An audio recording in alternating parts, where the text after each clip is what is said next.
Suni ichiversangiz, ishonimizki, sizning teningiz cho'qim intayin sog'lom bo'ladi. Intayin zo'r manfaatga erishadi. Siz mana bu bir stakan suvga intayin yaxshi muomala qilsangiz, shu bir stakan suvning sizga qaytargan javobi. Oshpazlarning bizga tomoq etib berganiga rahmat. Ko'pchilikka rahmat.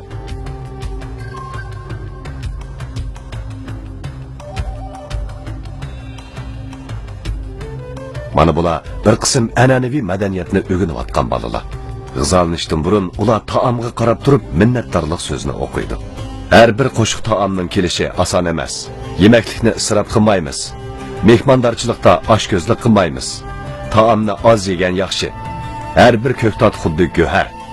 Nafsimizni jandorlarni qatl qilmaymiz. Turib va yesivilakmo salomatlik beg'ishlaydi.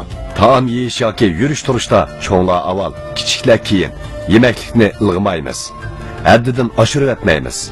Mayli kiyim-kechak, mayli yemek-ichmak bo'lsin, boshqalardan to'van bo'lsak, mayuslanmaymiz.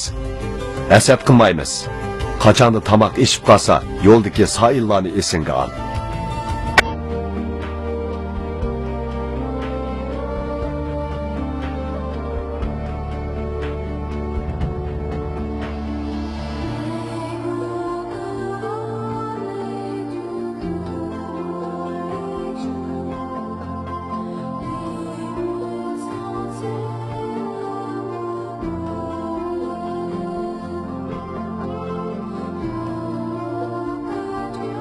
An'anaviy madaniyatni ilgari tushunmagan kishilarmi bu ilmiy tajribani ko'rgandan keyin qadimgi ustozlarning naqadar buyukligini, ularning haqiqatan insoniyatning go'harlari bo'lishga loyiq ekanligini to'nib yetadi. Bu ilmiy tajriba yuqoriga qarama-qarshi yana bir tarafni isbotlaydi. Jahonning omon bo'lishi butunlay kishilar qalbiga bog'liq. Kishilarning qalbini tuzashda ta'lim-tarbiya birinchi o'rinda turadi. Agar suv quyilgan istakonga noyta nachar so'zlarni yozsak, ya'ni ularning hammasi yaxshi bo'lmagan o'y fikrlardir. Undaqda uning natijasi qanday bo'ladi? Mana bu ablah degan xat chaplangan suvning kristallangandagi holdi. Bu bo'lsa, sen menga qilib bergin degan xat chaplangan suvning kristallangan holdi. Bu bo'lsa, sana bek o'sh bo'ldim degan xat chaplangan suvning kristallangan holdi. Bu yerda ko'pchilik darhol bir masalani esiga oladi. Amaliyotda suv bo'lsa, kishi qalbini ko'zlib beradigan bir aynak. Sizning qalbingiz qanday bo'lsa, suvmi shunday bo'ladi. Shuning uchun biri sizning qalbingiz qanday, siz ko'rib baqqanmi deb so'rasa, siz u kishiga shunday, men ko'rgam, menda bir mehr muhabbatlik qalb bor. Mening qalbim mana shunday deb.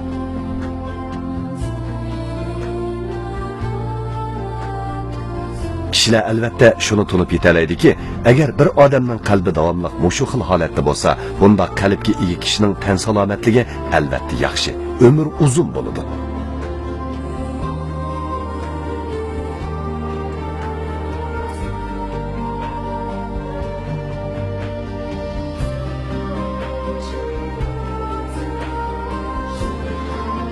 Aksicha, agar sizda nafratga to'lgan yoki razil, shaxsiyatchi qalb bo'lsa, shunisi aniqki, kishining qalbi uzun yil mushu xil holatda tursa, bunda kishi qandoqmi sog'lom bo'lib, uzun umr ko'ra olsin, qandoqmi baxtli yashay olsin. Mana bu bugungi kunda nurg'un kishilarning garchi puli ko'p, huquqi cho'ng, nomi mashhur bo'lsa-mu, lekin turmushi nihoyatda azobli o'tishi, baxtini topolmasligining negizlik sababi. Amaliyotda ularning qalbidan mas'ul chiqqan bo'lib, yaxshilik va yomonlikning o'lchimini yo'qotib qo'yganligidandir. Sanoqsiz yomon ishlarni qilganligidan qalbi burumlanib, chekiga yetib ketgan.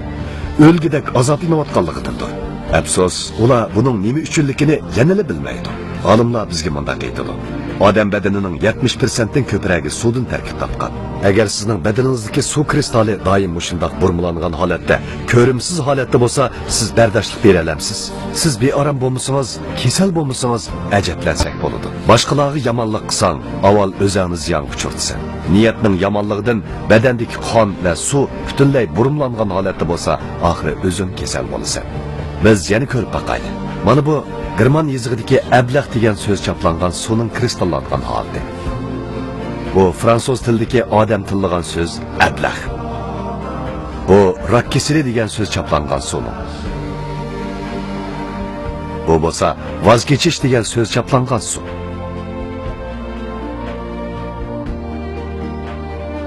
Bu tushkunlashish degan so'z chaplangan su. Bu 11-sentabr degan so'z chaplangan su. Bu bo'lsa sen yaramaysan degan so'z chaplangan su. Bu besimbek ig'ir degan so'z chaplangan su. Endi biz bu parcha su kristaldan tuzilgan aynakka qarab selishtirib ko'rib, o'zimizning har bir kundagi ro'yi holatimizni esga olsaqla, biz o'z badanimizdagi 70% suvning qanday holatda ekanligini bilalaymiz. Ya'ni bizning badanimizdagi qon suyuqligiga qarab boqaylik. Uning hujayralari, uning molekulalari burmulinib qaysi holatga kelib qolgandi? Agar yuqorqidek burmulangan qalb egisi bo'lsa, uningda ifodalandigini azob, kasallik, ömrünün qisqa bo'lishi qatorliqlardir. Demak, barliq baxtsizlikning sababi yiltizi bo'ladi. Vaholanki, eng muhim sabab dal insonlarning o'shin topmasligi, tabiatning qonuniga xilof holda yashayotganligidandir. Bu bo'lsa, suvga tezda